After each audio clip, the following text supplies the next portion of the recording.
Hi, it's Kim from Expressions of the Universe with your weekly wisdom for November 27th through December 4th.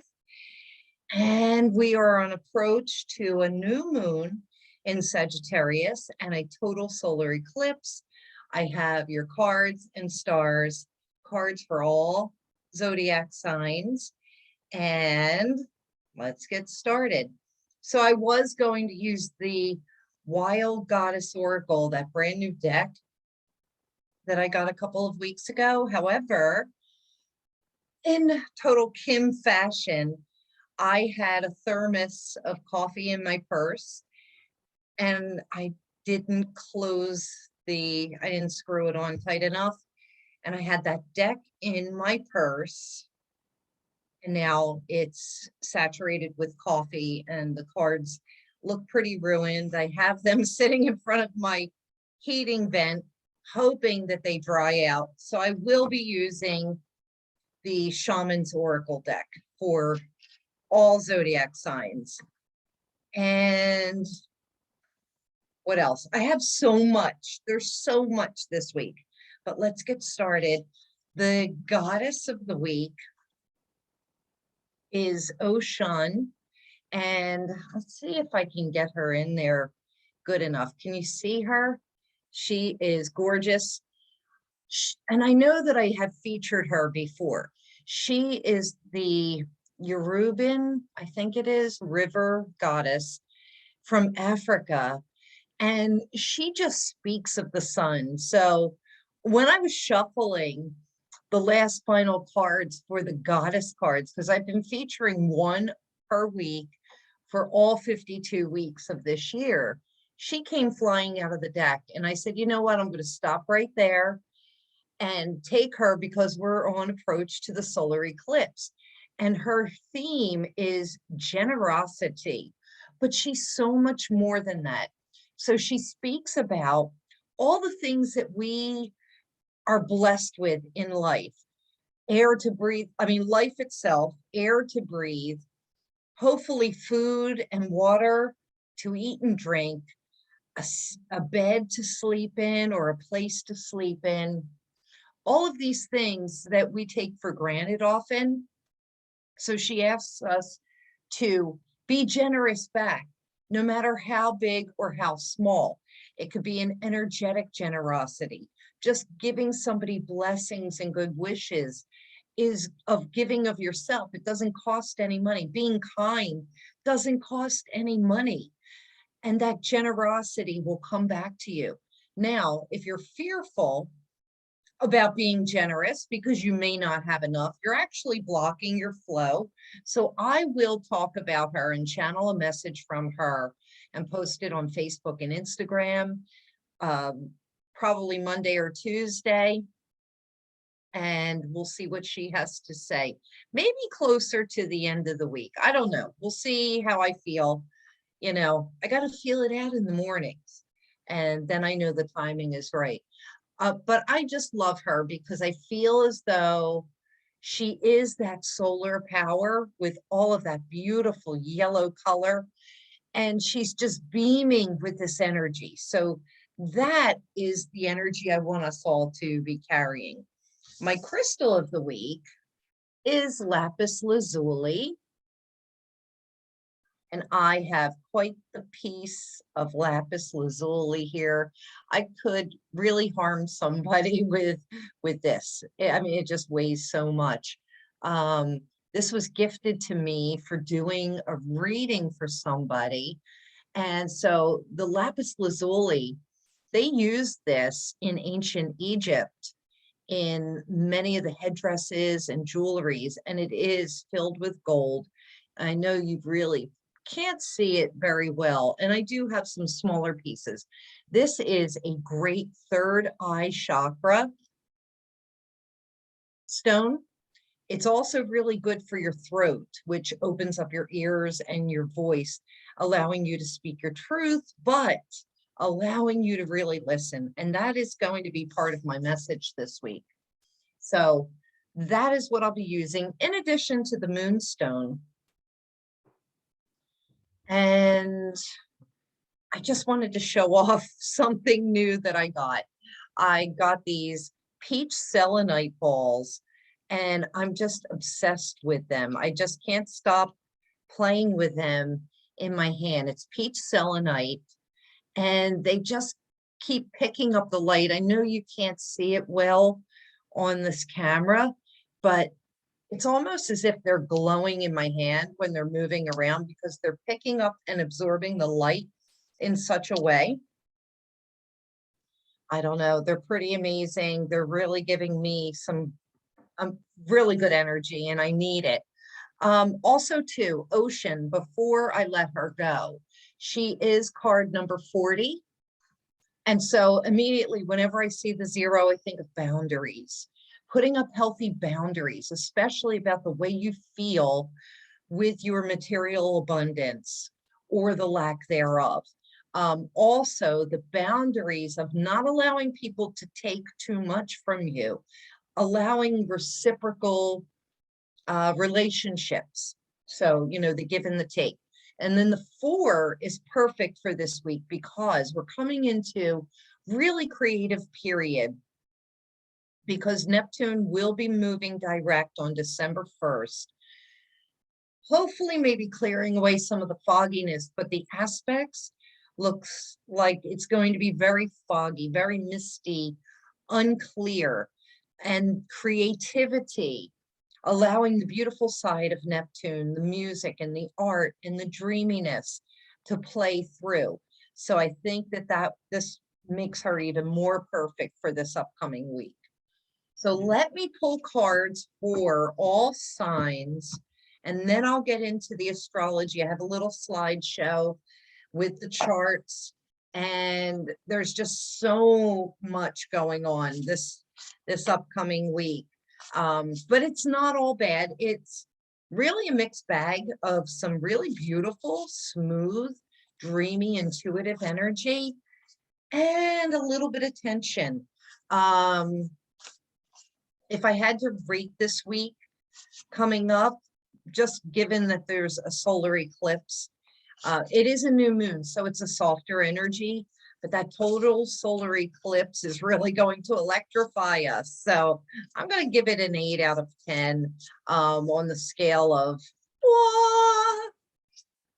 All right, so I'm going to start with Aries. You want to pay attention to your sun sign, your rising sign, and your moon sign, any stelliums you may have. If you don't know what that is, you can go to astro.com, plug in your date, time, and place of birth, and pull up your chart, and you can see where all of your planets are and what houses they are in. And I have videos that list, there's an Astro 101 tutorial. It'll tell you what the houses, different things mean. There's a couple of videos out there. All right, let this be good because I'm telling you, I need some good juju. Good juju. And I think that's why I got these today. I had no intention of buying anything for myself this week, but I just felt like I need these. They're so cute. They almost remind me of like really beautiful bogie stones, but they're not bogie stones. They're even close to it. And I do have those, and they come in pairs. And I just felt like I needed to buy a pair of those, not just the one. Okay. Aries. Aries, you have the crossing, initiation. Interesting because this new moon and total solar eclipse is trining your sun, rising, or moon, depending on where your Aries is. And this is saying that there's going to be some kind of a new beginning, some new initiation, a door opening for you. So I really love that energy. I wish I can. There we go. I think that'll come in better.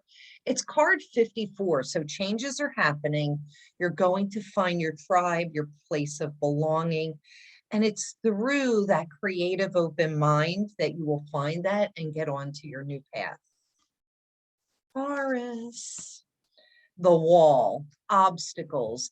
And that kind of really makes sense because, you know, Uranus is in Taurus and it is squaring Saturn. So I feel as though that Saturn energy with this card is really putting up some blocks, some obstacles. I'm a Taurus rising. I've already encountered that. You'll see in my video that eclipse energy comes in about a month before, and it takes about 6 months to clear. The North Node is getting ready to move into Taurus also. So that should open up the doorways, the airways for the Taurus suns, risings, and moons after the solstice. I'm thinking closer to Christmas. So it could be a couple of weeks of obstacles and blockages. But remember, that could be a saving point for you if you have an obstacle. It could be, hey, you're going the wrong way. It's time to slow down, give it a break, wait until the doors open.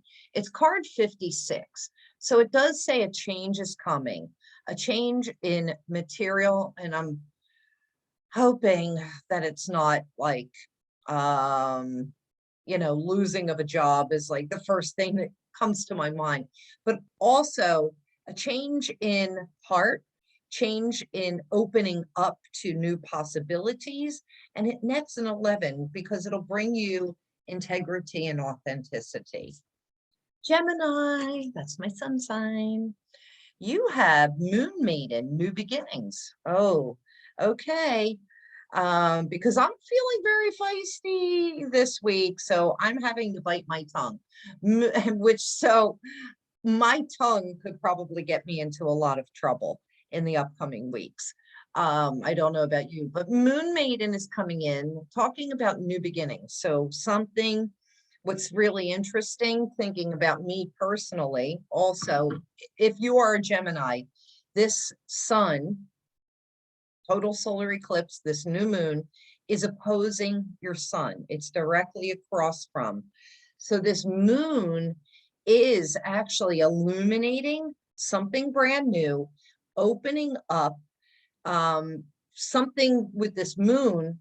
So something that was once covered or in the shadows, it could be opening up. So pay attention. I'm really liking this. And card number 41, once again, it's creativity. It's finding your place of belonging, finding your tribe, finding the right place. And the one is your heart, the I am, allowing yourself. It's like I'm talking. It's like I'm giving advice to myself. Allow yourself to follow your heart to the place that you belong in. And it's a little scary for me because I feel like there are endings coming. It's reached points where a lot of us have just had enough. We're fed up and we just don't want to do that status quo anymore, you know? All right, Cancer, suns, risings, and moons. You have the crown games, right use of power. Interesting. So the crown games is coming in for the Cancers, the little crabbies. Crown games, that's head games. You don't want to be playing games with people. You don't want to even be playing games with yourself. The right use of power. So if you are privy to some information, don't hold it over other people's heads. And, you know, don't push your information, the power of the information that you hold and know over other people. Do not play head games. It's card number 8, and that talks about abundance. It talks about infinity. It talks about creativity as well to me. And it's eternal. So karma is a bitch. No head games, little crabs. Leos, the little lions. You have stranger, and it's curiosity. Interesting. So what this automatically says to me for the Leos is you may want to take a look at yourselves with a fresh set of eyes, brand new set of eyes. Be curious of what is out in the world. Come out of your box a little bit. Step outside. Be curious to find new wonders in the world. Find new wonders about yourself. Find new wonders about other people. Instead of making assumptions that, because everybody is always changing, the world outside of us is always changing, and inside of us. So nothing stays the same. Be curious and try and find out how people have changed. What has changed in your world? Go for a walk around the block and see how that works out for you. But it's having a curious mind and just wanting to learn new things. And maybe, if you say yes all the time, try no. If you say no all the time, try yes. And it's card 53. So it's about changing your beliefs about something, which will lead you onto a path of greater abundance, the number 8. Also leading you into a place of new fortuitous possibilities. I'm picking up Virgos, the little virgins. And I should have mentioned the little rams and the little bulls and the little twins earlier, and I didn't. All right, little virgins, you are getting heart home, and it is about compassion, but so it's compassion in the home, compassion to your family, but most of all, your own heart, you and you alone, treating yourself with compassion. It's card number 27. And that talks about your emotions and a really deep spiritual connection, like connecting really deeply, tapping into your emotions. And it's netting a 9, which could bring an ending, but it will also bring a new beginning and put you on a new path, a new trajectory, maybe making a shift in relationships, especially when it comes to situations around the home. And so I love Heart Home because it's really asking you, the Virgos, to focus so deeply on your own heart and the things that make your heart sing, and being loving, kind, and compassionate to yourselves. Okay, Libra.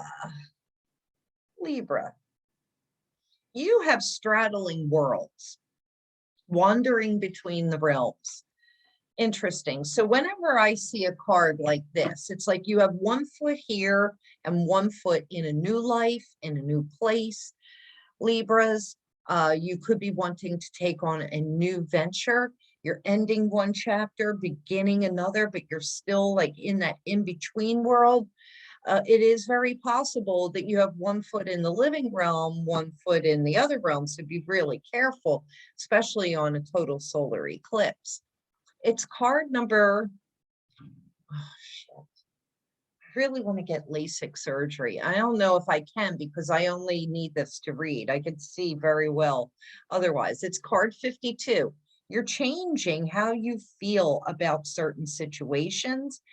And so that's netting a 7. That talks about divine communication. You may want to do some meditation if you're unsure, you're in contemplation, you're indecisive, Libra. You don't know what to do. It's like, you're keeping one foot in this old life because you're not fully confident and sure about making that leap into the next life. And so do some meditation to try and figure out that indecision. And you know what? I was just in one of my astrology groups. Everybody's been talking about the book, The Alchemist by Paulo Coelho, which I read like 25 years ago, and then maybe 10 years ago and 5 years ago. I read the book all the time. It's thin, but it's so profound. The Alchemist. He talks about this boy, Santiago, and he was very indecisive. He was probably a Libra. So this wise spirit gave him these two stones, interesting two stones, but one was white and one was black, and told him to keep it in his pocket. And whenever he couldn't make a decision because he was being indecisive, for him to put his hand in his pocket and pull out one of the stones, and that would be his decision. The white stone representing yes, the black stone representing no. And they had to be subjective questions that could be answered with a yes or a no. And I guess maybe I could even do that with these, because one is, well, you can't even see. It's really hard for you to see, but one is darker than the other. I can make this my no and this my yes. I'm going to try it out. I'm going to give it a try and see how it goes this week. But yeah, that's what I have for the Libras. Scorpios. The little scorpions. The Libra, the little scales, the indecisive scales. Scorpios. Oh, I love this. So it's dances on one foot, balancing act. But look how beautiful that is. There is a Luna moth in there, which is such a rarity. It's such a magical sign. Dancing on one foot, balancing act, is saying, you know, you could have been thrown off balance now that the sun has moved into Sagittarius and we've come out of your season. What else am I seeing? The Luna moth is saying that definitely there's magic abound, but you could be having to juggle quite a few things, Scorpios, because I feel as though your doors were open during your sun season over the last month. And now you could be flooded with some new opportunities. Card number 9 talks about endings, new beginnings, and a new path that you're coming on to. And so that's pretty great. Let me see if there's anything else. The prominence of the color green is also calling to me about heart chakra healing and just healing in general. Coming out of such a hermit type of year for a lot of the Scorpions. I feel like you've been in this funk. The South Node will be moving into Scorpio right after the solstice. So you're going to be stepping up to the plate in a lot of ways, Scorpios, for the next 18 months. So this balancing act, it's asking you to get grounded in balance before you come into this 18-month period, because you could be put through the ringer. I just feel like the Scorpios have not gotten a break for almost the last 2 years, at least the last year or more. And now you're coming into another phase where you will be challenged. Everybody wants to pay attention to what house those nodes are in, the Taurus and Scorpio, because that will be highly affected in all of our charts. Sagittarius, happy birthday, Sagittarius. All right, so this new moon and total solar eclipse, it's the last hurrah for that nodal axis for 9 years. It is an 18-year cycle, so South Node will not be in Sagittarius for 18 years. However, in 9 years, the North Node will be in Sag. All right, so this is Detox, repairing body, mind, and spirit. Taking a detoxing everything and really taking care of yourself. So it is your birthday month, you know, the month meaning 30 days, because, you know, not only November, but it does go into the 3rd week of December. And yeah, this is really about taking this entire time, and especially with this being a total solar eclipse, and focusing solely on yourself. A detox, a total detox, repairing the body, mind, and spirit. It is card number 39. So first of all, it talks about ascended masters. It talks about the path that you're on, new beginnings, like doors closing, doors opening. It talks about your belief system. It is, yeah, I just feel like it's a complete overhaul that is needed for the Sagittarian suns, risings, and moons. Complete overhaul. Detox. You know what that says to me? Salt bubble bath with candles and essential oils several times a week. Okay, Capricorns. Dragon's Hoard, protecting the future. Interesting. Love that. That is a powerful, a gorgeous and powerful card.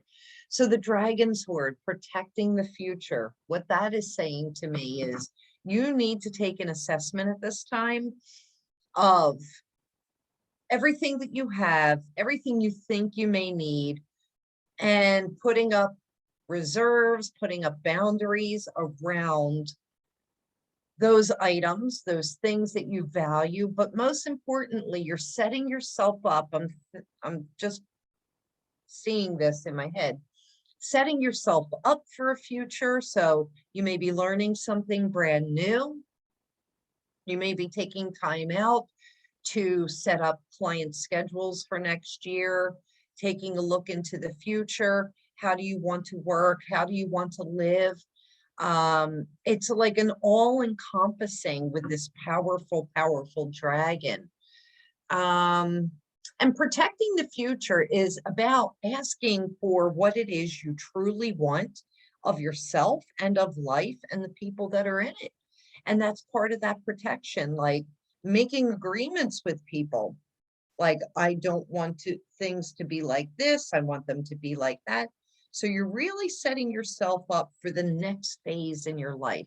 It is card number 12. So that's about speaking from the heart with all of your emotion. And that's going to net to a 3, which is ascended masters, and it is your beliefs. So you could even be shifting beliefs about what is of value to you, what is important to you.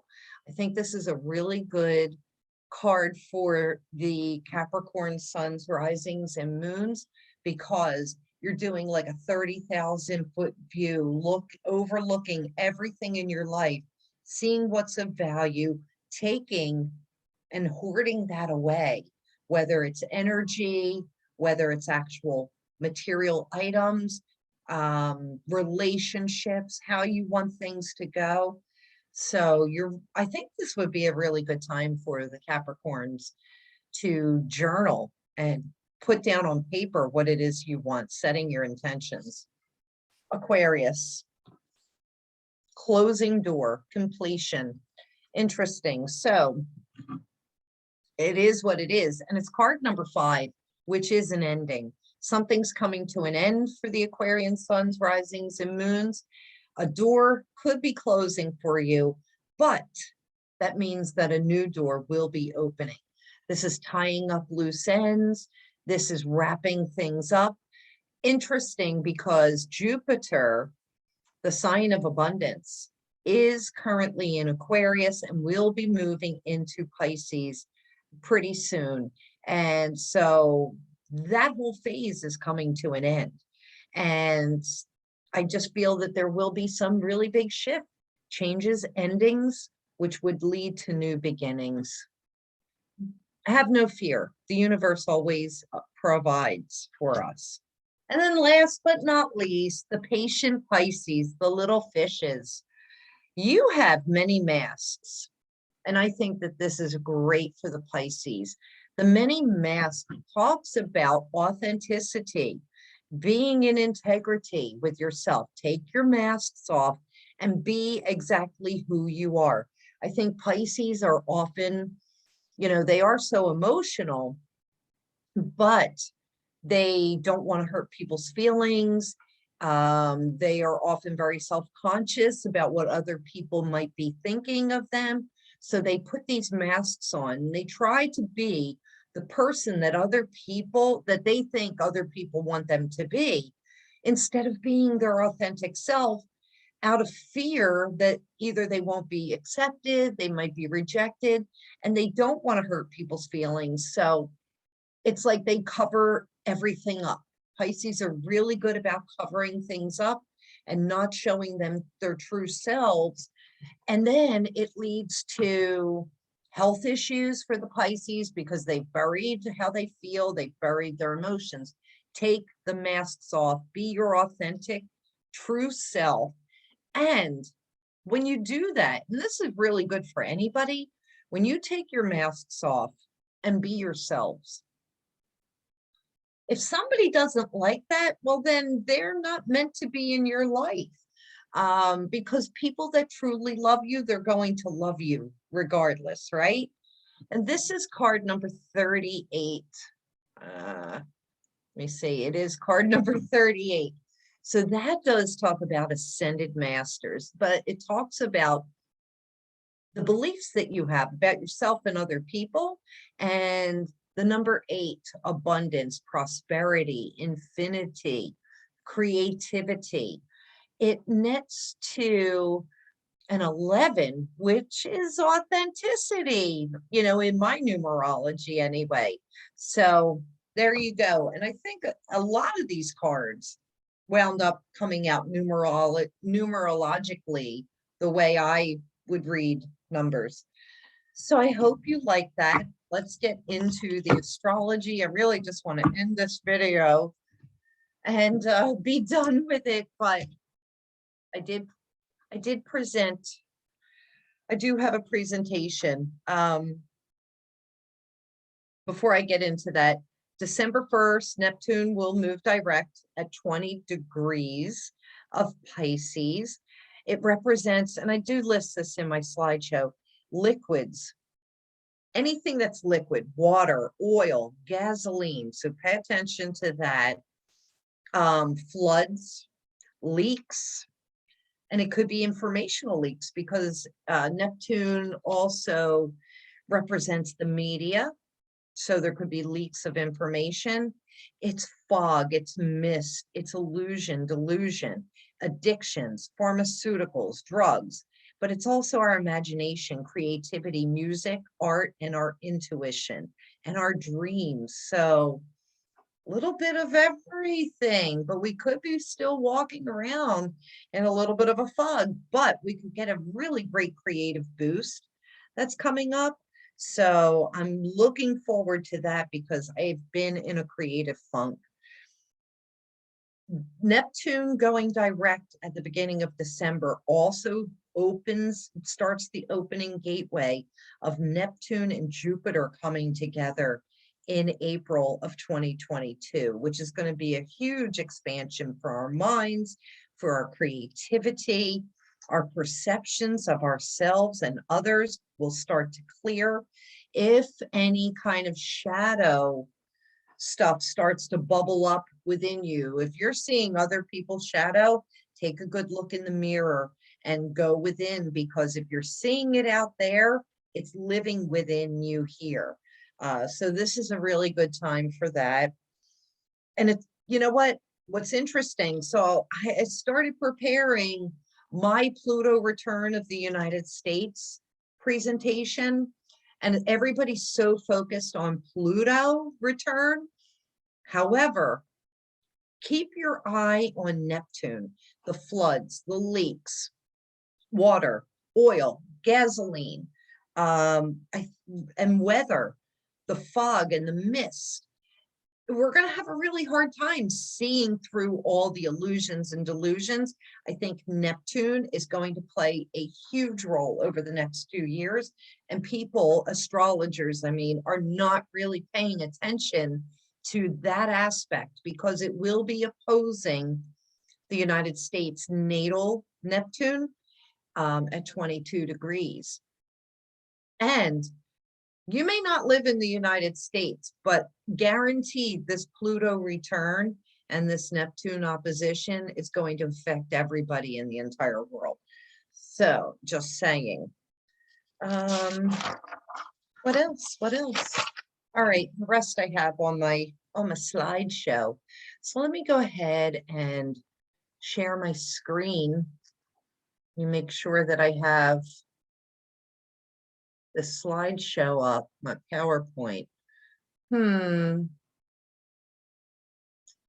hoping, wait, let me just fix it and get it in. Oh, wait, that's not what I want. It's late. Okay, there we go. Let me go back to the Zoomy. I just want to get this set up. Okay, I'm going to share my screen. There we go. All right, and hopefully you can all see this. So we have the new moon in Sagittarius and a total solar eclipse. And of course, I had the stars and the cards for all signs today. I have the times, and I'm trying to do this when we have a big event so that I'm not trying to calculate it on camera. I'm giving the Philadelphia time because that's where I live, Eastern Standard Time. Also posted Los Angeles, Honolulu, Sydney, London, Kiev, Ukraine, just so that you can see how things differ. So for some of you, this will be happening on Friday, December 3rd.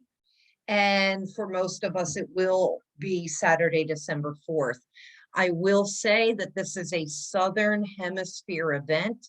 I don't believe that anyone in the Northern Hemisphere will be able to see this.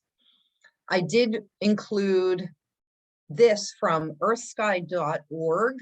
So you can go and pause your screen and read this a little bit, or you can even go to earthsky.org and get the information.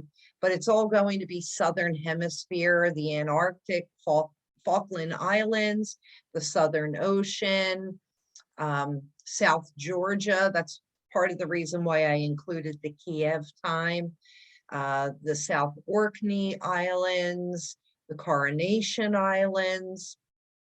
So go ahead, check it out for your own self. And then there's the UTC times listed here as well.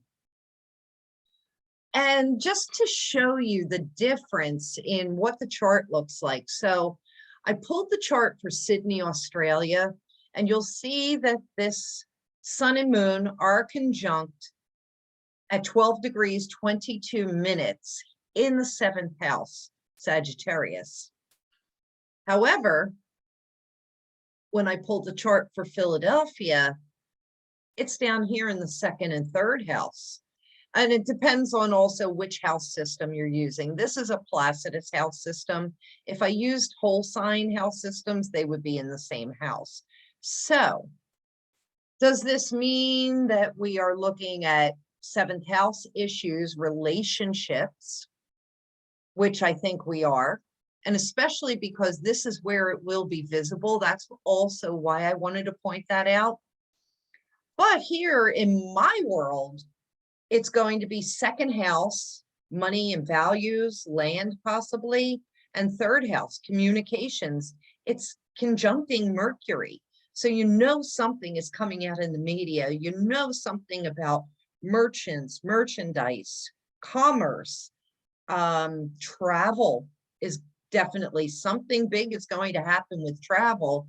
And my gosh, I haven't watched the news in so long. Sometimes I don't know what's going on in the world. When somebody says something to me, I'm like, I don't know, but I'll pop in every once in a while just so that I can stay with some current events without getting involved. But I'll read it. I'll read about it. I don't want it coming from my television, because I really believe that newscasters anymore, they're paid to rise our emotions, to bring out that fear and, so that you keep watching the show. But anyway, there is the square between Uranus and Saturn. So there are tensions. It's the old versus the new. And, that's going to be huge for the next year or more. still. And that is in the Philadelphia realm. You could see here, there's Saturn and Uranus. It's just a different perspective, totally different perspective and time zone. So, you know, I could talk about this, and I mean, I did, but if I look up here, it's going to be a big focus on the relationship. So, you know, the moon is the people and the sun is usually the government. So I really feel that there's going to be something with that, especially, you know, with Mercury here. And Neptune will be direct at that point. It will be squaring Mars. So there very well could be news coming out, protests, especially over something liquids, and it could be weather related, like rain, but it's oil and gas, clean drinking water, polluted water, you know. So all of those things, I think are going to be playing a pretty big role. Also too, we've got Mars squaring Jupiter. And so with Mars squaring Jupiter, it's like there's this need for expansion, and that fire within us, that passion, that could also bring out the protests, the rebellion within ourselves, and even in our own small little world. Rebellion for change, to expand, to grow. So I don't think it's horrible. It's just part of the times, but there will be something illuminated for sure. You want to take a look at your own chart, see what's around 12 degrees, because, you know, that will definitely be affected. You also want to take a look at where is Sagittarius in your chart, because that will be affected. All right. And then at the end of this, I just listed some of the channeling that I picked up from what all of this is bringing, tensions between the old and the new, beliefs, thoughts, actions. Pay attention to Neptune. I did say that. And I do talk about, I do talk about what Neptune often represents. Weather-related issues concerning flooding, leaks, gas, oil, water, rain, fog, mist. It could feel like we're walking through a fog. We cannot see for a couple of years what is in front of us. We just really can't. Even with all of this astrology, there is such a heavy fog in front of us. It's like we're walking blind, feeling our way through so that we don't bump into anything. This is the opening of the Jupiter-Neptune conjunction that is set for April 12th of 2022. It's going to be a really fantastic time energetically. So hold on to your hats. The next couple of months could be a little rough, but we have something to hold out hope for. Pay attention to your own shadows. Neptune will play a huge role in the Pluto return. Identities are changing and shifting on a personal and a global level. So pay attention to that. A lot of people will be shifting beliefs, something that maybe they've been so stubborn about over the past couple of years could go into a total 180 and shift completely. Very big new beginnings. I don't know why I wrote very big new. That's what I wrote, new beginnings. Doors are closing for 9 years, but they'll be opening in other ways. It's time for us to tie up loose ends. The eclipse energy comes in 1 month before and lasts for about 6 months. It's not a one-day event.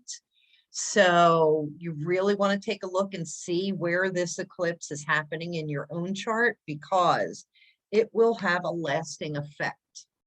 Do not charge water or crystals during eclipses, because the eclipse, it's a blockage, it's a draining of the light, it's a draining of the energy. Fasting is recommended, bathing before the eclipse, because you want to wait until long after to eat or drink. This isn't a lot of beliefs, but whole uncooked fruits and vegetables are okay during that time, because it's said there are in Hindu beliefs going back that the eclipses, because of the ultraviolet rays, because of the magnetism that's happening, it affects the water. And almost everything has water in it. We are made up of 60% water, and they believed that those eclipses poisoned the water. They poisoned our bodies. So they would sit for 3 days in meditation, quiet contemplation. They would fast because it was a very sacred time. And I know of a few stories where some shamans had charged water, and then people have drank it and have died, you know, either through heart attack or other means. Maybe it was just a fluke. I don't know enough about that. And I wouldn't recommend charging your crystals during the eclipses because it is a draining energy. It is not an empowering energy. It would bring an unpredictable energy to your crystals, and it could have the opposite effect that you're trying to gain from the crystals. Now, I know a lot of people reached out to me 2 weeks ago with the lunar eclipse that we had and said, I already put my crystals out and charged them before I saw your post advising not to do that. What should I do? My recommendation is, yes, you can sage them and clear them. You can bury them in the ground, you know, for 30 days to clear the energy. I just recommend not using those crystals until the next full moon, which at this point will be in 3 weeks, 2.5 weeks. So just don't use them. Now, there are some sects, S-E-C-T-S, of the occult that purposely charge their crystals during the eclipses, but they're using it for a different purpose, not for the purpose of the light, so to speak, but more for the side of the dark. So if you're for the dark, then go ahead and then charge them and do as you wish. I'm just looking at it from my positive light perspective. Okay, set intentions for yourself and the collective. Set a global intention. We need, Mother Earth needs healing. This world needs healing. People need healing. We need peace. And we need sustenance as well. So set those intentions. Expect revelations, new ideas, new announcements, protests, weather changes. Intuition increases. Beliefs and thoughts are shifting. Values and money, as well as media and commerce. And I'm going to stick with that because that's from my perspective of the world. But looking at the Sydney chart, it's also relationships, and it's our relationship to everything. We could be very mentally foggy, charming, or brute, impulsive, electric, on fire. Identities are up for a challenge, like, who am I? But countries are even asking themselves this. So it's a personal level, but it's also on a global level. Companies, countries, governments, everybody's taking a really good look at themselves and wondering who they are.